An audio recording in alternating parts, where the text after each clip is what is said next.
cracking YouTube? It's your host, me too, aka the comic book for another comic book review. Sorry I haven't brought you a video in a little bit over a week, but had the Floyd Mayweather fight this past Saturday, and my sons, you could probably hear me out of the room, they moved in with me officially, so it's kind of hard work being a single dad raising two sons. But you don't care about that. You're here for the review, which you should know what it is because of the cover when the video begins. But just in case you skip the intro and you're not reading the title, we're doing Amazing Spider-Man issue 1. Like I said, I am late. This came out last week, and it is Tuesday.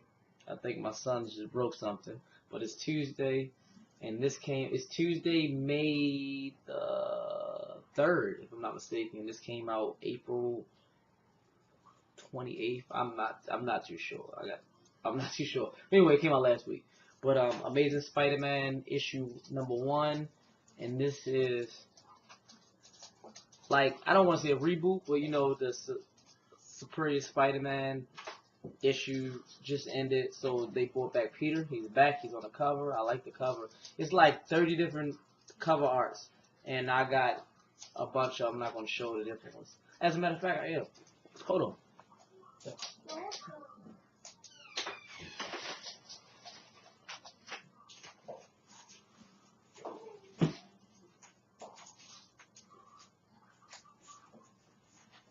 Okay, hopefully you're still there.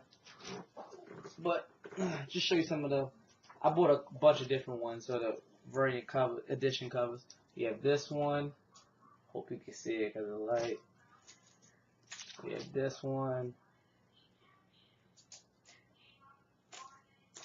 I have this one. All the same book, just different covers, people. Have the plain white one. And my favorite one, which I love, this one. This is my favorite cover. But as I heard, there's a lot more, so I'm trying to get as many as I can. But let me get through this before my son start crying or whatever. They just got finished eating some chicken nuggets. So anyway, the issue opened up with 13 years prior. They show how Peter has got his powers, how he got bit. The only thing different, the twist is, as Peter's walking away after he got bit, they showed a spider on a young lady's ankle, and it bites a young lady. So this is probably going to lead into a Spider-Woman comic, or I don't know. Somehow I heard they was going to say that Peter has a sister. That's my dog in the back, Yoda. I heard they said they're going to give Peter a sister in one of the upcoming issues or books, story arcs. So there we go. So then we jump into, fast forward to present day time, and they show Peter back. Spider-Man, he's happy he's back. He's swinging and he's naked. He was in a battle with these, I forgot their names. These some big D-grade criminals. I know one was Hippo. The other one was, I forgot. But one of the girls had her powers was she can basically control like fabrics. Fabrics. So like she basically unwound his whole uniform, and he was naked, and he had to use his web to hide his man parts or whatever. It's pretty funny. I like that dance live. Basically brought back the comedic approach to Peter Parker and Spider-Man, because it was, that's my son's, if y'all can hear. But he brought back the funny version of Spider-Man, which was lacking in the Superior. You know, Doc was so serious. But hold on, please.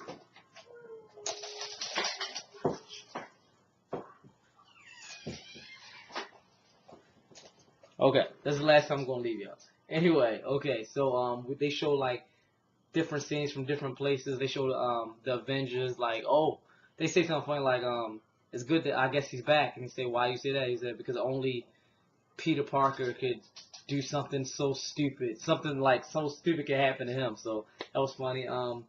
They showed Johnny Storm laughing. Was it Johnny Storm? I think it was either Human Torch or Iceman. I can't remember. I'm sorry. I got so much stuff on my mind. Then they let me see. It was a pretty. They touched every. They showed Jameson. And he's in this apartment depressed about because he's not married no more, and he get up and say, you know what, I don't need them. I just go back to the paper I helped build, talking about the Daily Bugle, who loves me. And basically on the front page, you see, I'm sorry, what it say? Because it was funny. It say, Mayor no more. Jameson leaves the office in disgrace. And he basically, his life is ruined right now. That's pretty much on that. Then they show Anne Marie. She's back at their apartment, and she's going through Doc Ock stuff, basically Peter Parker stuff. And she finds a ring, and she realized that, damn, he was going to ask me to marry him. I mean, he was going to propose to me. Basically saying Peter was going to propose to her when Peter was Doc Ock or whatever. You know what I mean? So if you don't know what I'm talking about, you need to go pick up Superior Spider-Man issues 1 through 31. You would get it. So anyway, basically Peter stops the bad guys, and that was it. It was just as we come to the closing panels of the book. Peter is back at his apartment. He comes through the window, and Anne Marie's there waiting. And she says, when was you going to tell me? And he's like, tell you what? And she's like, that you were Spider-Man. And he's like, whoa, why would you say something like that? She said, Peter, I know your body. Because while he was naked, I guess he had 3 freckles or something on his back or whatever, and she saw that on television, and she knew his body. And that's basically how the comic ends. She knows he's Spider-Man. So I'm curious to know where they're gonna go with this Anne Marie character, because I really like her. Obviously, Peter doesn't really have feelings for her. This was Doc Ock's love. So I'm glad to see that she's still in the story. I thought they was just gonna write her off because Doc Ock's gone, so we might as well erase his love. But I'm curious to see if Peter's gonna fall in love with her, if Peter's gonna force himself to love. So it's just good to have Peter Parker back. I've been a Spider-Man fan since I was a kid. I've been a Peter Parker fan more than anything. So no one can be Spider-Man better than Peter Parker. So that's pretty much it. I'm sorry if I was rambling a little bit and I got sidetracked, but like I said, so much stuff going on. The art in this was beautiful. It's a big hefty book. It's other stories in this, like Inhuman is in this, and it shows a story about Kane, Peter Parker's twin too, also. So that was pretty interesting. I was never into that story, but it made me, that little short story about him, it made me want to get into it. So it's a good book. I recommend everybody go pick it up. Of course, this is Spider-Man. Who wouldn't want a Spider-Man? Other than that, like I said, today's Tuesday, so my next video will be tomorrow, but that's just a comic book pickup video. So leave your comments, positive and negative, below. Like, subscribe, please. Share. That's the most important thing. Share. I need to get out there. I think I only got like 1 subscriber. So share. Get me out there. Be your favorite black guy. And follow my Twitter and Instagram. I do follow back. So at Comic Book Thug. So thank you. And as for your boy Toon, aka Comic Book Thug, have a nice day. Peace. That's all, folks.